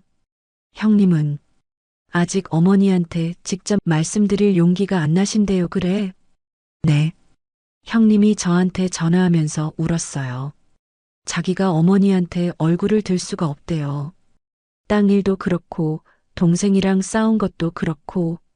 용우는 잠시 망설이다가 말했습니다. 어머니, 저는 괜찮으니까 형님 한 번만 용서해 주세요. 형님도 정말 후회하고 계세요. 김영애는 가슴이 뭉클했습니다. 저는 괜찮으니까. 그 말 속에 모든 게 담겨 있었습니다. 동생은 이미 형을 용서했습니다. 아니, 용서를 넘어서 형을 감싸고 있었습니다. 서로의 소중함을 깨달았구나. 하나뿐인 형제의 소중함을 이제야 알았구나. 김영애는 고개를 끄덕였습니다. 알았어. 내 형한테 전화해. 내일 여기로 오라고. 정말요? 그래. 얘기를 해야지. 용우는 안도의 한숨을 쉬었습니다. 어머니, 감사합니다. 고맙긴. 너희가 깨달은 게 다행이지. 김영애는 아들을 안아주었습니다. 용우는 어머니 품에서 한참을 울었습니다. 다음 날 오후 큰아들 정우가 가게로 왔습니다. 용우도 함께였습니다. 두 형제가 나란히 어머니 앞에 섰습니다. 어머니, 정우는 고개를 들지 못했습니다. 앉아. 김영애는 의자를 가리켰습니다. 두 아들이 앉았습니다. 정우야, 나 볼 수 있겠어? 김영애가 물었습니다. 정우는 천천히 고개를 들었습니다. 눈가가 푹 꺼져 있었습니다. 일주일 동안 고민한 흔적이 역력했습니다. 어머니, 정말 죄송합니다. 정우의 목소리가 떨렸습니다. 뭐가 잘못됐는지 알아? 네. 어머니 땅을 몰래 알아본 것, 어머니한테 말씀도 안 드린 것, 100만 원으로 미안함을 달래려 한 것, 다 잘못했습니다. 정우는 고개를 숙였습니다. 그것만? 김영애가 다시 물었습니다. 정우는 잠시 생각하다가 대답했습니다. 용우랑 싸운 것도 잘못했습니다. 왜 그게 잘못이야? 정우는 대답하지 못했습니다. 김영애가 말을 이었습니다. 너희 둘은 형제야. 하나뿐인 형제. 엄마가 평생 바라고 바란 게 뭔지 알지? 네. 너희 둘이 우애 있게 지내는 거. 서로 의지하고 서로 아끼면서 사는 거. 그게 엄마 소원이었어. 김영애의 목소리가 떨렸습니다. 그런데 너희는 내 생일날 내 앞에서 서로를 비교하고 싸우고 그것도 모자라 몸싸움하면서 그릇까지 깼어. 그게 엄마는 가슴이 제일 아팠어. 두 아들은 고개를 들지 못했습니다. 돈이 뭐가 중요해. 100만 원이든 10만 원이든 그게 중요한 게 아니야. 너희가 서로를 생각하는 마음, 그게 중요한 거야.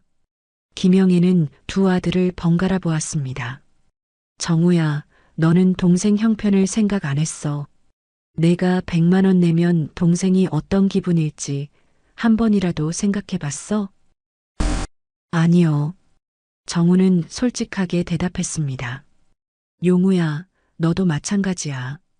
형이 100만 원 낸다고 해서 비교하고 질투할 필요 없어. 내가 준 10만 원도 똑같이 소중한 거야. 네. 용우도 고개를 끄덕였습니다. 너희 둘 다 잘못했어. 서로를 배려하지 않은 것, 비교한 것, 그리고 무엇보다 형제간의 우애를 무너뜨린 것. 김영애는 두 아들의 손을 각각 잡았습니다. 이제부터라도 서로 아껴라. 형제는 평생 가는 거야. 부모는 언젠가 떠나지만 너희 둘은 평생 함께 살아가야 해. 두 아들은 고개를 끄덕였습니다. 정우야, 땅 일은 다시는 그러지 마. 내가 돈이 필요하면 엄마한테 말해. 몰래 알아보지 말고. 네, 어머니. 다시는 그러지 않겠습니다. 그리고 용우야, 형한테 질투하지 마. 너는 너대로 최선을 다하고 있잖아. 네, 어머니. 김영애는 두 아들의 손을 마주 잡게 했습니다. 서로 악수해. 그리고 앞으로는 형제답게 지내. 두 아들은 서로를 바라봤습니다. 그리고 천천히 악수했습니다. 형님, 죄송했어요. 나야말로 미안해, 용우야. 두 형제는 서로를 껴안았습니다. 김영애는 그 모습을 보며 눈물을 흘렸습니다. 이제야 형제 같구나. 세 사람은 한참을 그렇게 있었습니다. 말없이 서로를 위로했습니다. 잠시 후 김영애가 말했습니다. 앞으로 몇 가지 규칙을 정하자. 네, 어머니. 첫째, 큰 재정 결정은 반드시 함께 상의한다. 땅이든 집이든 엄마 재산에 관한 일은 셋이서 함께 결정한다. 알겠습니다. 둘째, 명절이나 생일 때 돈 봉투는 이제 그만. 엄마는 너희 얼굴 보는 게 더 좋아. 두 아들은 고개를 끄덕였습니다. 셋째, 서로 비교하지 마. 각자 형편이 다른 거 엄마가 다 알아. 비교할 필요 없어. 네, 어머니. 김영애는 만족스럽게 웃었습니다. 아, 참. 어머니, 상용이가 너무 할머니 보고 싶어 해요. 용우가 말했습니다. 알지. 편지 받았어. 그래서 엄마도 마음이 아팠어. 김영애는 손주 이야기를 하며 눈가가 촉촉해졌습니다. 상용이는 내가 편지 보냈어. 곧 보자고 했어. 어머니, 상용이가 얼마나 보고 싶어 했는지 아세요? 매일 밤 할머니 이야기만 했어요. 그래, 미안하다. 상용이한테 이번 주말에 다 같이 모이자. 상용이도 데리고. 네, 어머니. 두 아들은 환하게 웃었습니다. 일주일 만에 처음 짓는 웃음이었습니다. 주말 아침 김영애는 일찍부터 부산하게 움직였습니다. 냉장고를 열어 재료를 꺼냈습니다. 상용이가 좋아하는 계란말이, 갈비찜, 된장찌개. 일주일 전 생일날 차렸던 것과 똑같은 메뉴였습니다. 이번엔 다를 거야. 김영애는 혼잣말을 하며 요리를 시작했습니다. 손은 바빴지만 마음은 가벼웠습니다. 오전 11시쯤 현관문이 열렸습니다. 할머니, 상용이가 가장 먼저 뛰어들어왔습니다. 김영애는 손주를 꼭 안아주었습니다. 우리 상용이 많이 컸네. 할머니가 얼마나 보고 싶었는지 몰라. 저도요. 할머니, 편지 받았어요. 고마워요. 상용이는 할머니 품에서 한참을 안겨 있었습니다. 김영애는 손주의 머리를 쓰다듬었습니다. 눈물이 날 것 같았지만 참았습니다. 할머니, 오늘 계란말이 해주신다고 했죠? 그럼. 할머니가 약속했잖아. 와, 좋아요. 상용이의 환한 얼굴을 보니 지난 일주일의 무거움이 다 사라지는 것 같았습니다.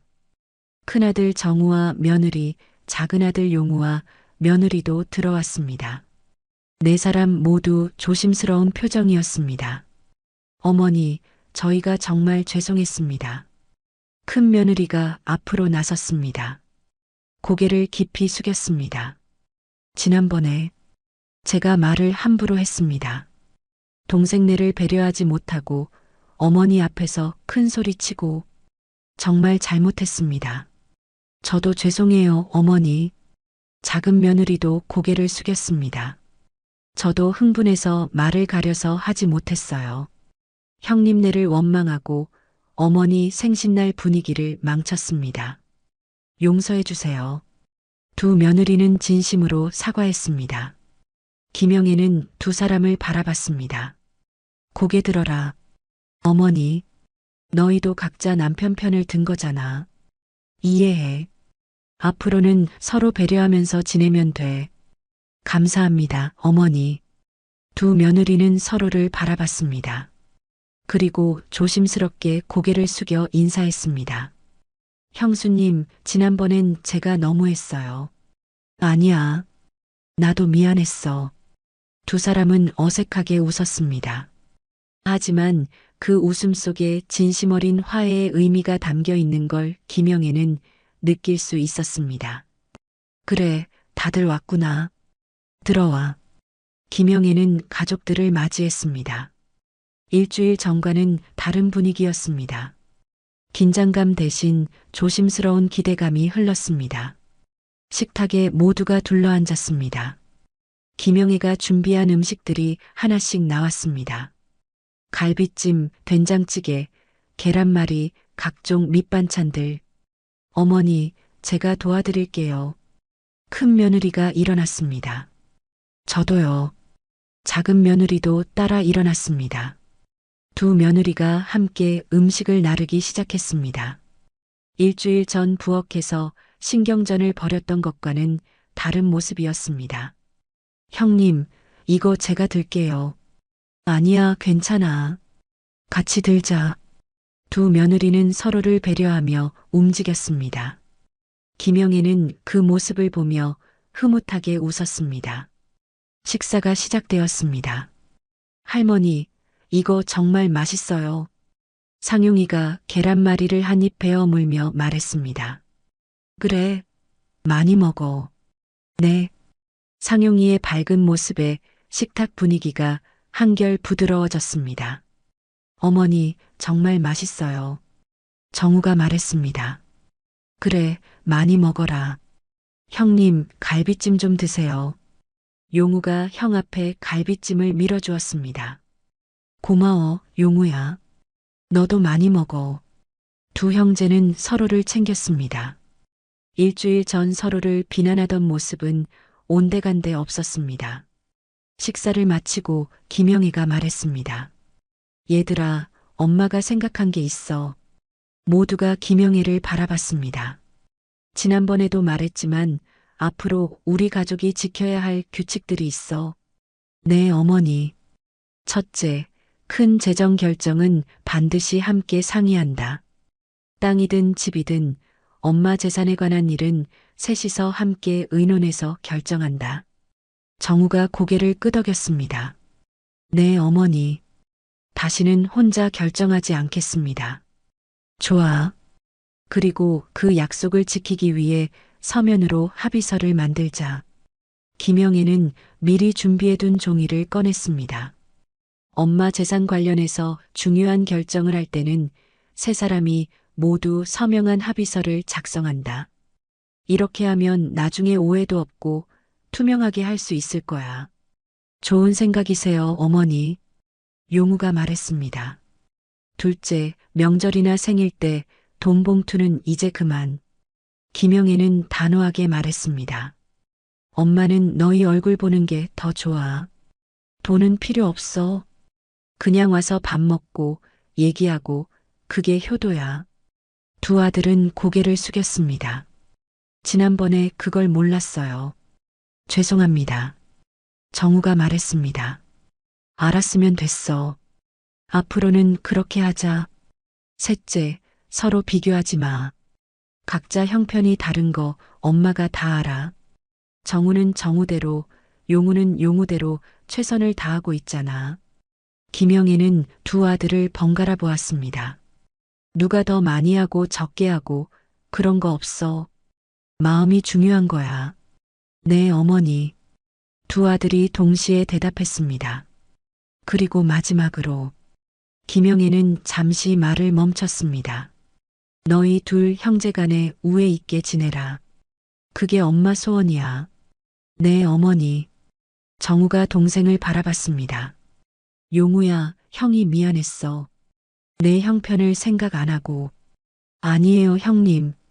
저야말로 형님을 질투하고 비교했어요. 앞으로는 안 그럴게요. 두 형제는 서로 손을 잡았습니다. 앞으로는 뭐든지 상의하면서 하자. 형제끼리 숨기는 거 없이. 네, 형님. 김영애는 두 아들의 모습을 보며 눈물을 훔쳤습니다. 이제야 제대로 된 형제 같았습니다. 어머니, 울지 마세요. 정우가 어머니 손을 잡았습니다. 괜찮아. 기쁜 눈물이야. 김영애는 웃으며 말했습니다. 엄마가 이제 나이도 많고 언제까지 너희 곁에 있을지 모르잖아. 그래서 너희 둘이 서로 의지하고 살았으면 좋겠어. 어머니, 그런 말씀 마세요. 어머니, 오래오래 사실 거예요. 용우가 말했습니다. 그래, 그럼 좋겠다. 하지만 엄마 없이도 너희 둘이 잘 지낼 수 있게 지금부터 형제 우애를 잘 쌓아놔라. 네, 어머니. 약속드릴게요. 두 아들은 진심으로 약속했습니다. 할머니, 저는요? 상용이가 물었습니다. 상용이? 저도 약속할 거 있어요? 김영애는 손주를 안아주었습니다. 상용이는 그냥 건강하게만 자라줘. 그리고 할머니 자주 보러 와주고. 네, 약속이에요. 상용이는 환하게 웃었습니다. 오후가 되어 가족이 함께 순천 동네를 산책했습니다. 김영애가 운영하는 반찬 가게도 들렀습니다. 어머니, 여기서 혼자 일하시는 거 힘드시죠? 정우가 물었습니다. 아니야. 이게 재미있어. 손님들 만나는 것도 좋고. 그래도 너무 무리하지 마세요. 알았어. 가게 앞에서 가족 사진을 찍었습니다. 김영애를 중심으로 두 아들, 며느리들, 그리고 상용이까지 모두가 환하게 웃었습니다. 자, 하나, 둘, 셋. 사진 속 가족들은 행복해 보였습니다. 일주일 전의 아픔은 온데간데 없었습니다. 저녁이 되어 헤어질 시간이었습니다. 어머니, 다음 달에도 올게요. 정우가 말했습니다. 매주 올 필요 없어. 명절에만 와도 돼. 아니에요.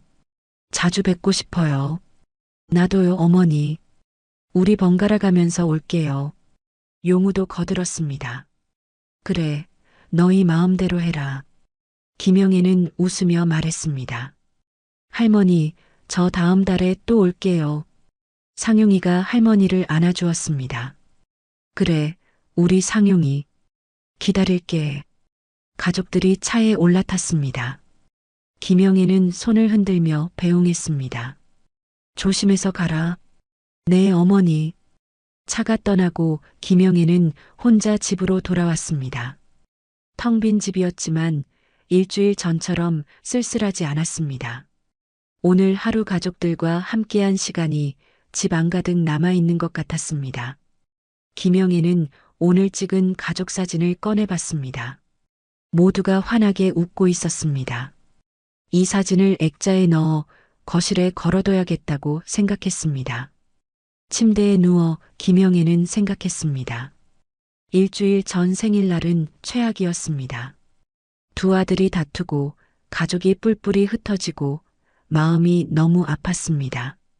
하지만 그 아픔이 있었기에 오늘의 화해가 더 값진 것 같았습니다. 아들들은 이제 알았습니다.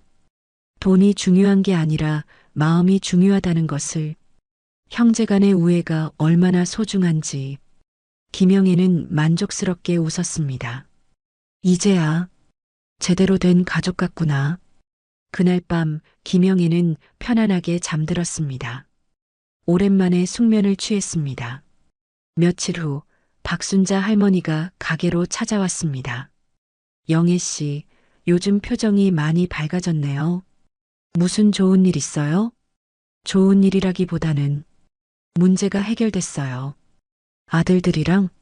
네, 언니. 김영애는 지난 일들을 간단히 얘기했습니다. 생일날 있었던 일, 일주일간의 단절, 그리고 화해. 아이고, 그런 일이 있었어요? 그래도 다행이네요. 이제 다들 정신 차렸겠네. 네, 다행이에요. 역시 자식 문제는 부모가 확실하게 선을 그어줘야 해요. 박순자의 말에 김영애는 고개를 끄덕였습니다. 맞아요. 저도 이번에 확실히 선을 그었어요. 앞으로는 규칙대로 할 거예요. 잘하셨어요. 두 사람은 차를 마시며 이런저런 이야기를 나눴습니다. 일주일 후 정우에게서 전화가 왔습니다. 어머니, 저 좋은 소식 있어요. 무슨 소식? 회사에서 프로젝트가 잘 마무리됐어요. 개인 투자는 안 했지만 팀장님이 제 능력을 인정해 주셨대요. 그래, 잘 됐다. 네.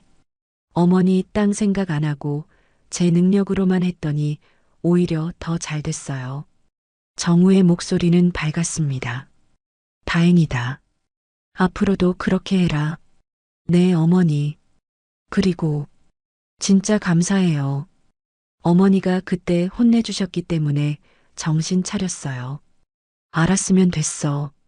전화를 끊고 김영애는 웃었습니다. 큰아들이 제자리를 찾은 것 같았습니다. 며칠 뒤에는 용우에게서 전화가 왔습니다. 어머니, 상용이가 어머니 보고 싶대요. 이번 주말에 가도 될까요? 그럼 와라. 네. 그리고 어머니, 형님이랑 요즘 자주 통화해요. 그래. 네. 서로 안부도 묻고 고민도 상담하고 예전보다 훨씬 가까워진 것 같아요. 용우의 목소리에는 기쁨이 묻어났습니다.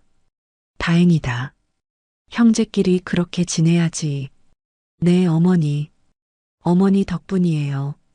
김영애는 전화를 끊고 창밖을 바라봤습니다. 가을 하늘이 맑았습니다. 72번째 생일은 최악으로 시작했지만 최고로 끝났습니다. 가족이 다시 하나가 되었습니다. 아들들은 서로를 이해하고 며느리들은 서로를 배려하고 손주는 할머니를 그리워했습니다. 그리고 무엇보다 형제간의 우애가 회복되었습니다.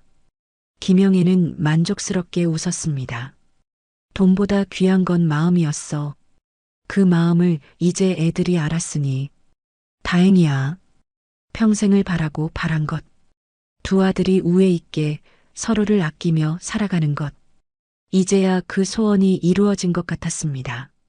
오늘의 김영애 할머니 이야기 어떠셨나요? 100만 원과 10만 원, 두 개의 봉투가 가족을 무너뜨렸지만 그 아픔이 있었기에 진짜 중요한 것을 깨달을 수 있었습니다. 돈이 아니라 마음, 비교가 아니라 배려, 그리고 하나뿐인 형제 간의 우애, 가장 소중한 것은 언제나 가까이 있습니다. 지금 옆에 있는 가족을 더 아껴주세요. 여기까지 사연 보름달이었습니다. 구독과 좋아요, 알림 설정 부탁드립니다. 댓글로 시청하시고 계신 지역과 소중한 의견 한마디 부탁드립니다. 항상 건강하시고 행복하세요. 감사합니다.